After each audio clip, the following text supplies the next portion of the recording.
Hello everyone, this is China Paradigm, where we, Dashi Consulting, interview seasoned entrepreneurs in China. Hello everyone, I'm Matthew David, the founder of Dashi Consulting and its podcast, China Paradigms. Today I am with Pauline Larry. I met the first time Pauline in Beijing, I think it was 5 years ago. And at that time you were in between, I believe, this digital agency called Them at the time, or Altima, I don't know if they have already changed the name, and building your business. And I remember we talked at the French Chamber of Commerce, and there was Thomas Grazzani, actually, we interviewed on the podcast, yourself and me, talking about starting a business. And a few weeks ago, you sent me a message on LinkedIn asking me questions or telling me I'm going to start to launch in China. I would say again, because you started a business initially in China. And I said, yeah, that's interesting. Let's check what it has become. And I checked online with SimilarWeb, Moz.com, CMrush, and I see that you have 70,000 unique visitors. I mean, it has become quite massive in terms of traffic. I don't know if the numbers are right, but that's what I got from SimilarWeb. And I was very interested in what you've done in those 5 years, and why you launched in China, what you want to do in China, and your perspective on also the CV of Chinese and the West and the differences. So thank you very much, Pauline, for being with us. And I believe it will be very interesting talk. Thank you for having me.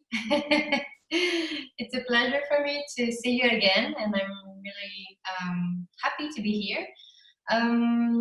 It's true, actually. I think we saw each other 5 years ago when I just launched my CV Factory. At that time, I was working for Altima, that's true. And I finally decided to be 100% focused on my CV Factory. And I started to work with this probably right after we saw each other, I think. So I worked for my CV, and then I came back to France a few years later because we chose to go back to Paris, and then I decided to grow the business. Not only B2C, but also B2B, which was pretty new to me, and well, we'll talk about it together probably later. But that's the main story. 5 years in China and came back to Paris a few years later. I see. So you are based in Paris, because I saw a video of you talking as someone from Amiens on France 3, but you are based in Paris. Yeah. Well, okay. Amiens is really close to Paris. Okay, yeah, you can go by train easily. Yeah, that's an interesting point about B2B and B2C. But first, I like to understand the size of your business. I checked SimilarWeb. I have an idea of your traffic volume. Could you share about some metrics about how many clients in a year or over the last 5 years? We saw on your LinkedIn that you talked about 100,000 people you helped or you had as clients for the CV. I don't know if they are clients or they are people who used your resources online. So if you could give us an idea of revenues, number of clients, the size of the team, size of people who work with you. Yeah, 100,000 and about clients. Yeah, and about 50,000 to 80,000 visitors on your website every month. Yeah, exactly. That's right. Yeah. Okay. When you say 100,000 people using your website, you mean paying customers or people who have used your resources? No, the 100,000 clients we had actually paid, yeah, for the service. Okay. Nice. Pretty good, actually. And yeah. About your client acquisition, I looked a little bit on SimilarWeb. You are pretty balanced in terms of SEO. I mean, search, referrals, and direct. People go back on your website. I feel like I got like about 30% of people going directly to your website, 22% referrals, and 45% search. Very, very little on social. Could you explain us about what you did and what worked and what didn't work in terms of client acquisition or traffic acquisition, at least? Yes, actually, we used to be very well ranked on Google before, having a lot more traffic that we're having today. I'd say I stopped creating CV because before we were putting one CV per day on the website to really grow the website, having a lot of pages, which brought us a lot of pages and traffic. So it was really working well. But then I started B2B business. I was still alone to handle things. So I stopped actually putting a new CV per day. That actually was a good thing for B2B because I got a lot of time to take care of other things. But then on Google, we actually didn't rank so well after that. When was it? We maybe 2 years ago. Yeah, 2 years ago. Yes, and so this is, I think, a mistake. I mean, we should have put still one CV per day online or bring traffic with new pages all the time. But it's a lot of time, a lot of work also, and sometimes you just can't do everything. So that's one advice, maybe. Having a lot of pages on your website helps you stand out on Google. Something that didn't work for us is PPC, pay-per-click on Google AdWords. I never succeeded being I don't know, profitable on this tool, even though I got help with SEM agents or consultants. I don't know, we probably didn't have a lot of budget to put on this, so it was not really efficient. This way of getting traffic didn't work for us, let's say. But who is buying it? Because if you say you didn't have enough budget, who is paying for it? Because if you don't have enough budget, that means people are bidding at a higher price. Who is interested in the word CV, in the word resume? Is it like website like Indeed.com or in China, Zhaopin?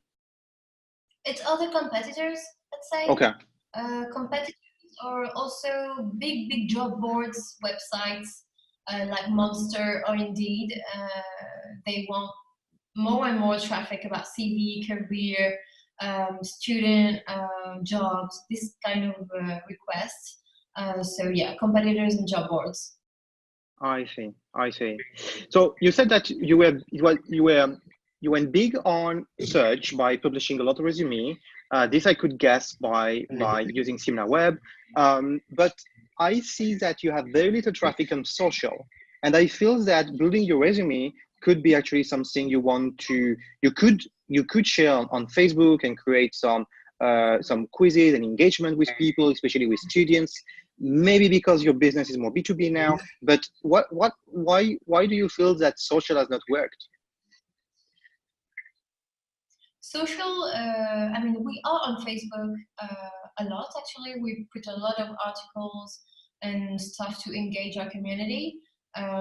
We also are a lot on YouTube making videos about CV, but also webinars that now are private for our universities and schools.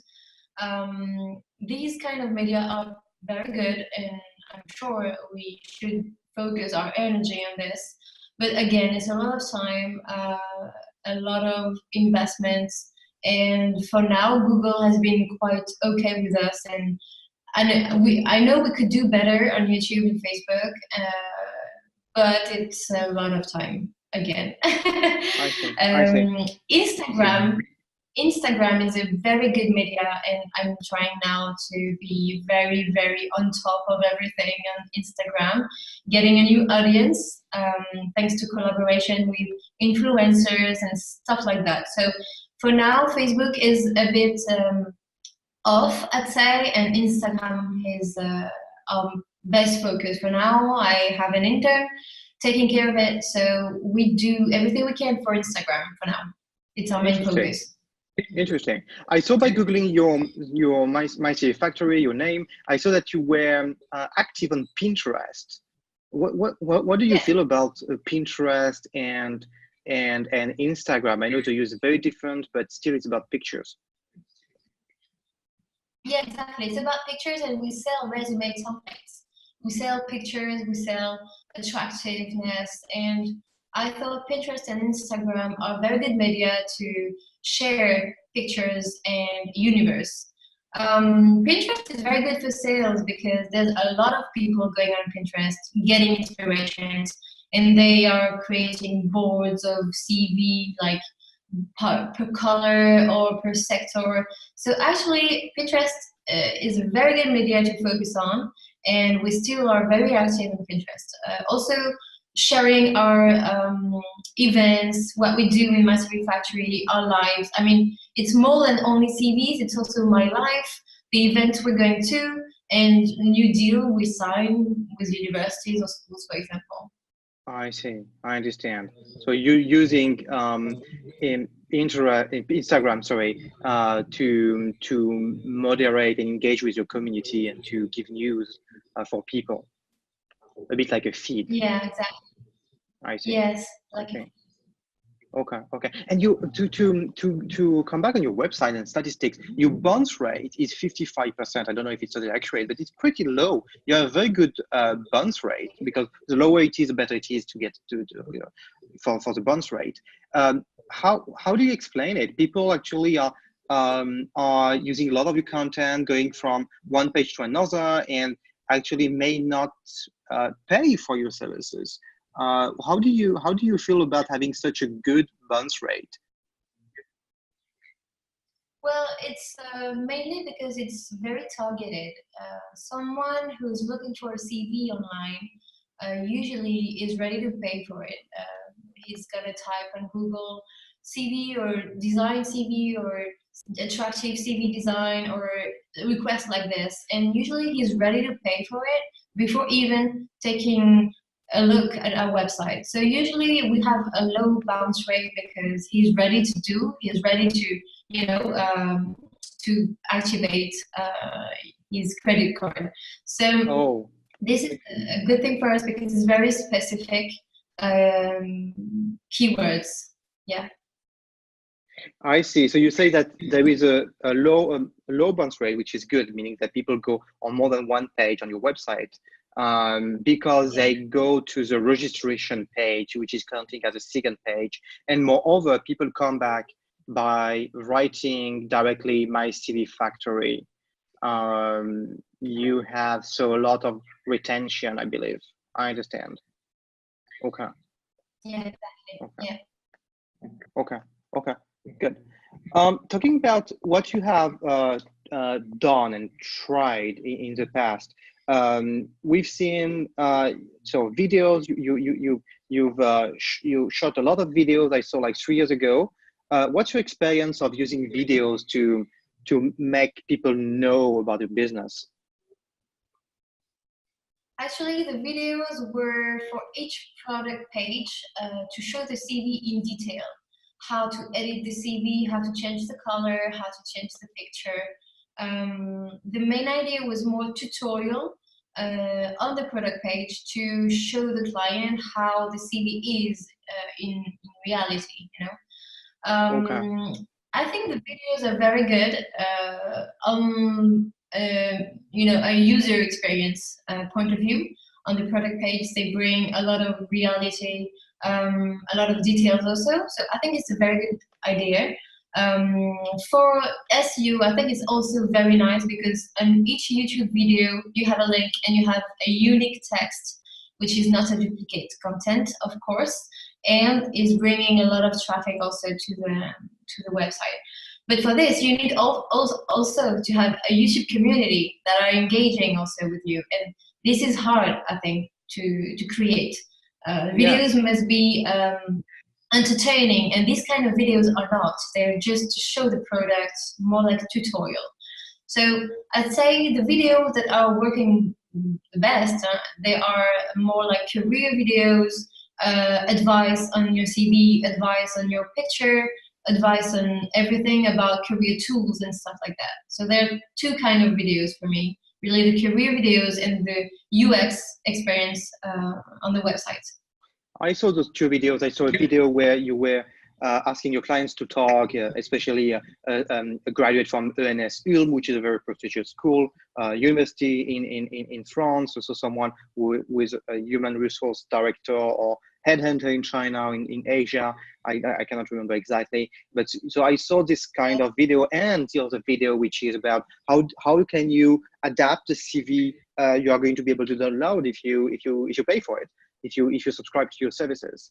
I understand now. So your strategy is very clear, and the videos have been used very often or shot with the objective of doing Facebook ads or doing to go big on social. Have you tried to use and leverage the videos on social?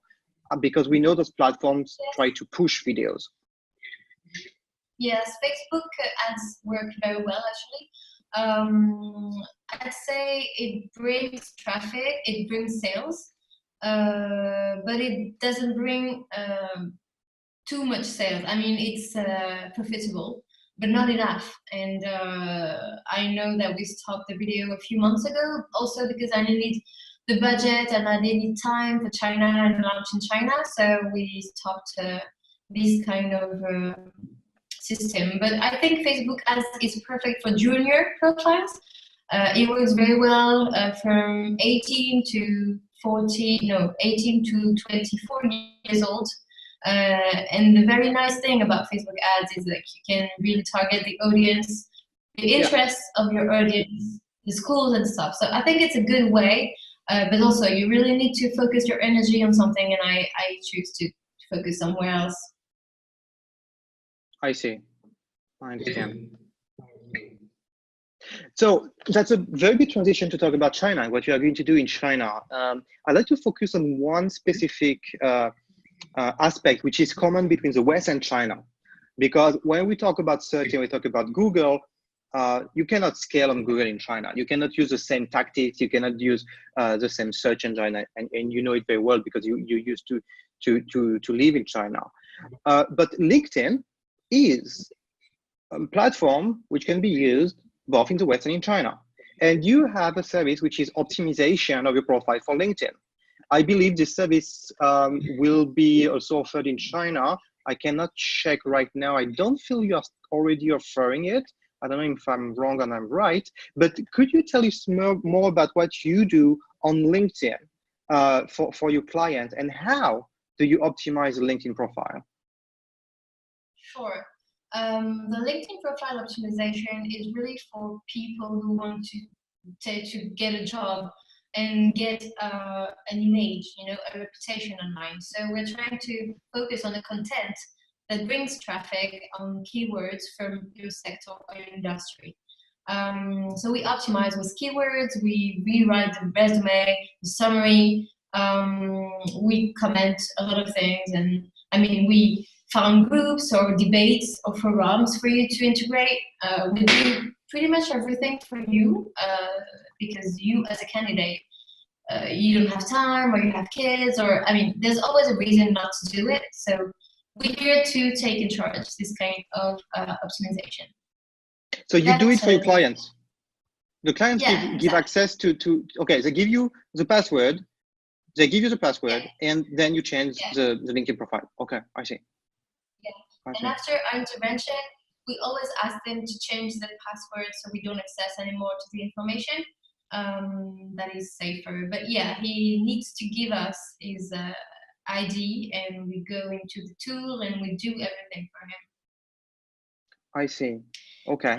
And to answer your question, for now, for the Chinese market, we only put downloadable products. So only the CV templates and cover letter templates. And review. I mean, we do the CV audits. That means that we check your CV and we say if it's good or not. We give advice about it. But for now, I chose not to put LinkedIn optimization or CV writing service for now, because I really wanted to focus on this kind of product and see how it goes, and then maybe add the writing service later. I see. So what's your strategy in terms of penetrating the Chinese market? Because it will be very different. Doing SEO, doing being very well seen on search is very different in China, and maybe actually much more difficult to manage from Paris, from outside of China. What's your strategy? Do you are you going to rely more on KOL? Are you going to rely more on networks, on B2B maybe? First of all, B2B will be later. I really want to do as I did in France. That means B2C first, B2B then. For the strategy, I really would like to focus on WeChat, which would be our first way to sell.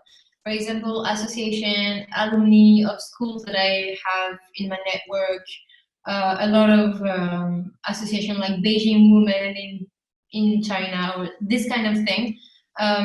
So more like people in my network to make sure my CV Factory gets noticed and gets to be known by people. And forums, events, I would like to do. And of course, SEO and Baidu. I have someone who will help me do it. I know it will not be easy, but and it's also a very competitive market. But I mean, I think there's a place for everyone, and I'm trying to find the right element, the right talent to help me do it. Talking about search, I feel that your offer could actually rank on English keywords on Baidu and Bing. Have you thought about this possibility and actually pushing the CV in English within the Chinese market?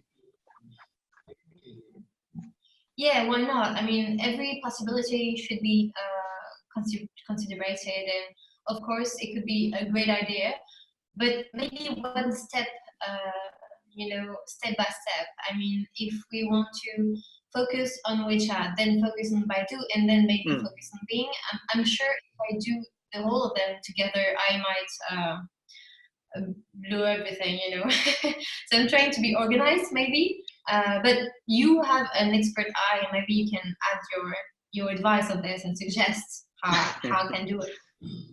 Yeah, I feel there is always a bit of a niche to advertise your product in English in China, because you have fewer competition, and actually you can even emphasize more the asset you have to be international, and you already have a service working very well on it. So that's why we're thinking of it as an easy go and an easy way to get the first batch of customers.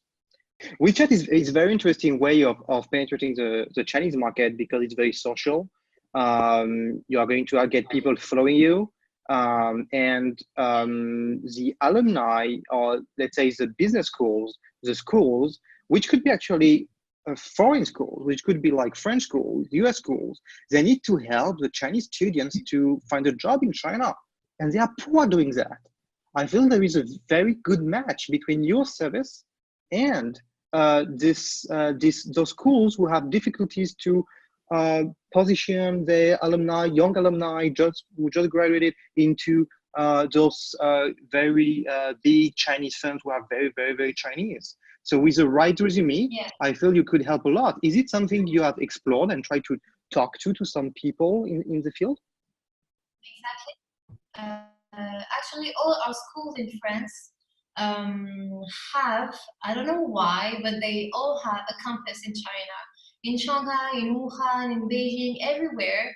And I'm trying to gather all my network in France, those schools and universities who can help us develop and expand in China. So, for example, Schema Business School, which is my school, here is a client in France, and they have a great campus in Suzhou, near Shanghai, and they clearly will help me develop and organize things and even career events or stuff like that. So of course, the universities I have here will be very important, even key to my expansion in China. When you work in B2B, do you sign a different contract? I mean, I guess the business schools are not asking their students to pay for it.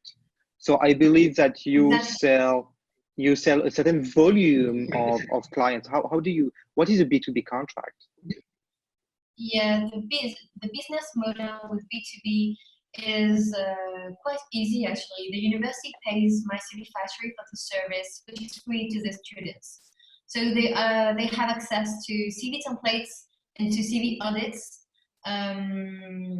all year long when they want, anytime, anywhere. So that's probably the main asset of the deal, because it's everywhere and anywhere. And usually the universities now have a lot of students abroad and in exchange programs and stuff like that, and they want to satisfy everyone. I see. I see. So do you have an access for them? Did you develop ERP or for them to have a specific access, and then every student has an access, or they go through your platform, mycvfactory.com? No, they have a private access for each university in SSO, and they connect from their intranet to our platform, which is integrated into their system. Yeah. Within their intranet, right? Yes, yes. So you have to be on the campus to use the service? No, I'm not on the campus. But the system has links with their intranet. I mean, there's a nice connection between them and an SSO connection. Yeah. Okay, I see. A question I forgot to ask you actually, to go back on your current website, I mean, the website you had initially, mycvfactory.com, and not cn.mycvfactory.com. It's the softwares you are using for engaging with your clients, for building this website. I saw on the Chinese website that you have a chatbot, and I will go back on this and what you expect from it. But what softwares have you used? I saw that you use Trustpilot. I'd be interested to understand what you use in terms of CRM, in terms of marketing automation, if you use HubSpot or other softwares. Sure. So for emailing and marketing automation, it's MailChimp. I think it's very common and it works very well everywhere. I'm using Zoho as a CRM. I think it's nice. A lot of features and stuff. Your next question. For the website, I use a specific code. It's Django in Python. So it's quite particular, but it works. I mean, my team is in Grenoble in France, and they are experts in that language. So I mean, it's nice. What can I add? You don't do marketing automation, like you don't have like Active Campaign or HubSpot pushing some messages depending on where people are. Actually, that's funny you ask, because we just launched this marketing automation campaign like a few days ago. We thank new customers for their chase, and we put a video of me telling them how I'm glad to help them in their employability. You know, so yes, it's one of our priority right now. Do this marketing automation, giving videos also about how we work, how we are, but more like a company, like what are our values, what we are looking for with MyCV Factory. It's not only about CV, you know, it's really about your personality, personal branding, how to pitch yourself in interviews. I understand. And I watched your video in French on France 3, and you talked about that. The CV should represent your personality, and that's why you even designed a CV. And I would could finish with that after some of the questions about a CV in a box with inside some chocolate. So I can't remember exactly what it was, but it was something to eat, and this person was sending to some potential employers, and she was in this industry of food. But I maybe we'll go back on this later on, if it's really a trend or if it's just an anecdote, and some examples which are not very well seen. Actually, I'd like to have your view on that. But before, I would be very interested to know why you didn't choose WordPress. So many websites are made on WordPress. Yeah, so if there's one thing I learned in Altima, is never use WordPress for e-commerce website. That's the first thing. And the second thing is my developers were developing in Python, so I had no no interest in getting a thing in WordPress.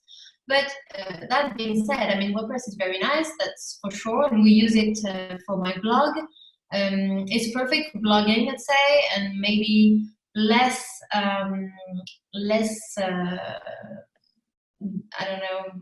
clever for e-commerce website, I'd say. I see. So you have WordPress for your blog and Django for you and Python for your website. Yeah. I see. I understand. Okay. Talking about localization of your website, the website in Chinese, did you host it in China? Were you careful not to put Facebook font, Google font, anything linked to Facebook or Google or anything which is forbidden? What did you have to adapt? Exactly. So the first thing to adapt was the logo, MySB Factory, to translate it in a nice way that we can understand and read easily. So that was the first thing, and I know a designer that used to work with us in Atima and now is living in Canada. So I contacted him and we did the logo together, trying to find out the best way to put things. So that was the first step. Then maybe the second step was to know where to where to put the server. So we put it in Hong Kong because I don't have a mainland company in China. Maybe later, but for now it's not the idea. So we are in Hong Kong and near China then, so we still should be working well, let's say. It works, I can tell you. Of course, Facebook, nice. Facebook, Google, and stuff like that, we erase it from the Chinese website. Even the chatbot, you mentioned it, we have a Zoho chatbot linked to the CRM in the French website, but it didn't show up on the Chinese website. So we decided to completely erase it and take something else. That's the main thing. And of course, the CVs, we adapted the CVs. They're not really local, but they still have, of course, Chinese language. But the style is not really Chinese.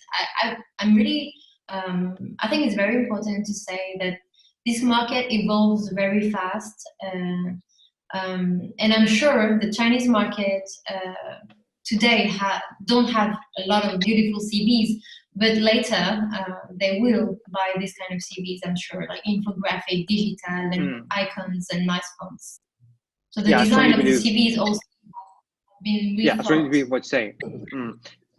Resumes are still very, very traditional in China, and the resumes we receive are still very traditional, with a very old-fashioned picture, with a picture they took from high school, or I don't know, university, with the blue background, you know, and I don't even know if it's good to put a picture actually, but it looks very, very traditional indeed. Traditionally in the Chinese way. I have a question about the pricing. I feel you don't have the same pricing between the West and China. There is a kind of arbitrage between the two websites. Did you study the pricing before setting it up, or is it your feeling you had to be more aggressive on pricing in China? Actually, there are both. Both answers are good. The first one is I did a survey with the Chinese people I know, and usually they're not really ready to pay too much for this kind of service. That's the first point.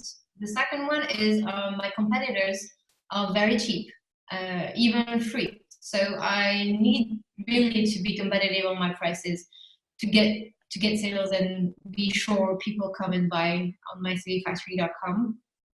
And the third one is also a feeling, as you mentioned. I feel that this is a fair price, the right price for the Chinese market, but of course it's less expensive than in France. Well, we'll see. I'm really in the mood of test and learn, and we'll see how it goes like this. I see, because you are basically half of the price in China. Yeah. I see. Okay.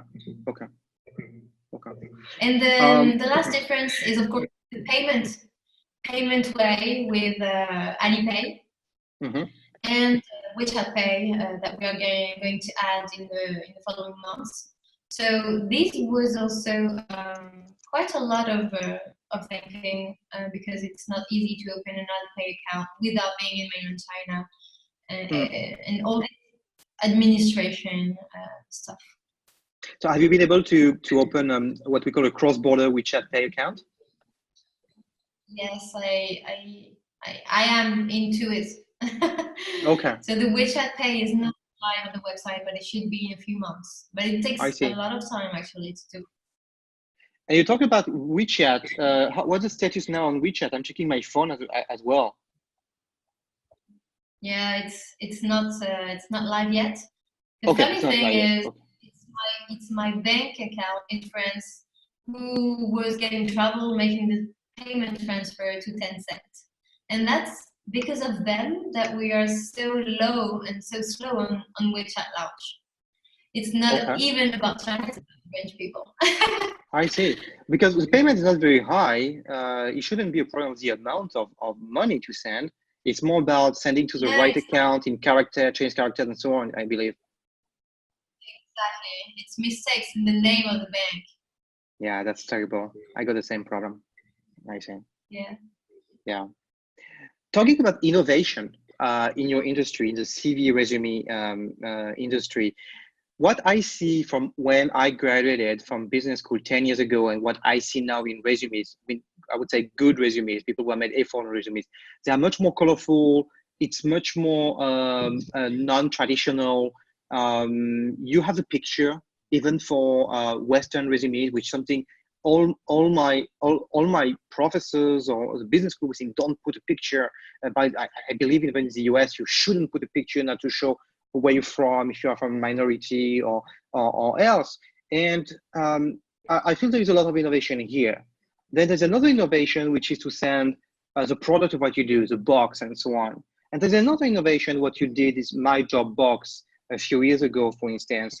I believe it was to receive some resumes every month, potential opportunities and so on, a bit like Birchbox, the model of subscription model. What are do you confirm those are innovations? And then what are the other innovations? Sure. First, indeed, our CV today are really more colorful, more attractive, I'd say. But be careful because in the States, it's still forbidden to put a picture on the CV, and they still have very strict rules about this. Globally, I'd say today, the new innovation in CVs is like the digitalization of the CV. That means that we still print a CV, it's still paper that we read in an interview, but also we like putting a digital touch on it, like a QR code redirecting to your WeChat account or a QR code redirecting to your LinkedIn account. That's very nice to do. So when we read your CV in a PDF, we can click on it and go directly to your universe online. And I think this both the universe can go together, the paper, the CV, and the digital touch we can add to it. That's the first thing. And yeah, I think I mean I can talk about CVs for hours and colors and meaning in colors on the CV, but these are the main new things like icons, being creative if you're working in marketing or communication and stuff like that. Have you thought about differences between resume in China and the West? The good things to do. I wouldn't say what is not good in China and what is good in the West or vice versa, but what you feel has to be done on the Chinese resume that is not done and has to be because that's the way it works and that's the way Chinese companies are expecting the CV's resume to be, and the difference between the West? I think first of all it would be the design. Usually all the Chinese CV that I received were really, really sad and very black and white and no we couldn't tell the skills of the candidate. Usually the design was sad and the content really, really long with no synthetic aspects. So usually one page should be good. with a focus on skills and abilities. And usually Chinese people really love putting education and schools at first. I mean, it's a good thing to have a good diploma and stuff, but when you're senior, maybe your skills and capabilities are better than your university. So I would say that European and Chinese have a lot in common, actually. We receive a lot of people, a lot of profile from French and Chinese network, and usually we could say almost the same things on it. Picture is not professional, content too long, design not attractive enough. So I'd say Chinese people are not that lost on their resume. They just need help, as we did to French.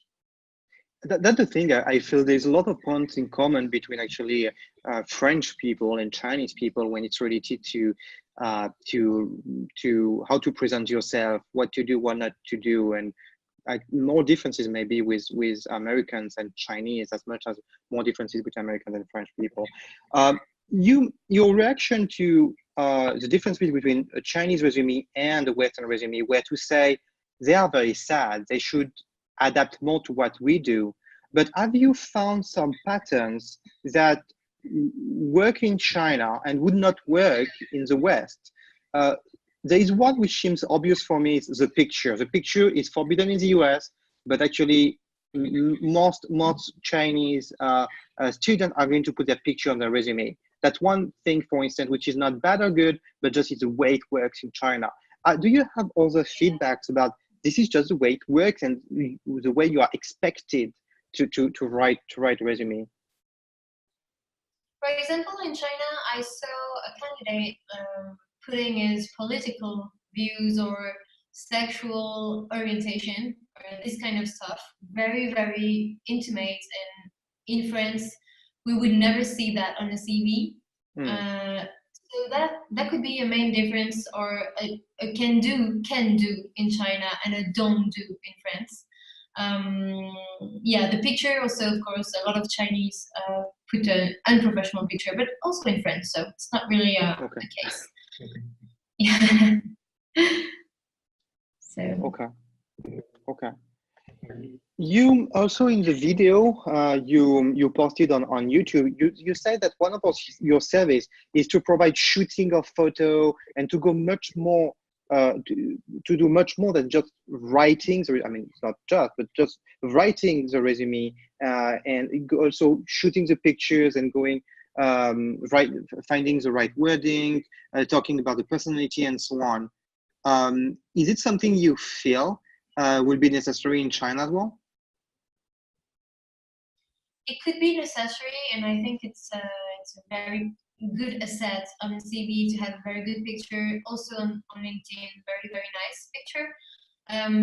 But you need a partners network to have photographers everywhere in China, and China is very big. So, so it might not be a priority for now, but if we have many candidates asking us for this, we might organize events with photograph and stuff like that. But for now, it's not a priority. I see. Talking about the new type of resume, and you mentioned it in the video, the video I saw on your YouTube channel, the box. Is it something that people talk about because it's original, or is it something which is effective? Well, my job box was a very nice project with two associates. They were doing CV video and CV shooting, and I was providing with the CV templates and all in a box that we could offer to someone. The pitch was offer a job for Christmas, or offer a job to your mother, or offer a job. So I think the idea was original, and that's why we got quite a lot of press release and stuff like that. But in reality, the box was not expensive enough, and it was not profitable. Okay. So we stopped. Okay. So I misunderstood actually what was my job box. Was it that you send the box to some employers, or you were sending opportunities to people? you send a box to someone you want to help to get a job. Like your best friend is unemployed, you're gonna offer him the box. It's like a kit, a package to get a job, like picture, CV video, online page about yourself, and you just offer the job kits. Okay, so it was sending the box, which was a service, and then you were providing the service, because in the box you didn't have yet the pictures and videos because you had to shoot, right? Exactly. Yeah. In the box, okay. You were having a little booklet about career tools, how to pitch yourself, how to sell yourself, and stuff like that. I see. But do you feel people would offer this kind of gift? You don't have a job, then I help you to get a job? Well, no, because we stopped it. Okay. Actually, okay. We sold maybe 50 bucks, so that's not bad, in a few months. 50 bucks, but more in B2B, actually. We sold these boxes to allocado.com or Groupon, this kind of website where you can buy gifts to people, I see. Yeah. When I was talking about go ahead. We sold boxes also to companies who were organizing a licensing. When you fire people, they were offering these boxes to the people they're gonna fire to help them get a new job. I see. Yeah. I see. So, that could be touchy. That could be also a bit touchy, right? Exactly, very touchy. Yeah. Well, the idea is nice, but quite tough actually to do a good business model about it. I feel this idea could be a very good tool to get backlinks, to get PR, to get people talking about you. And I think that happened.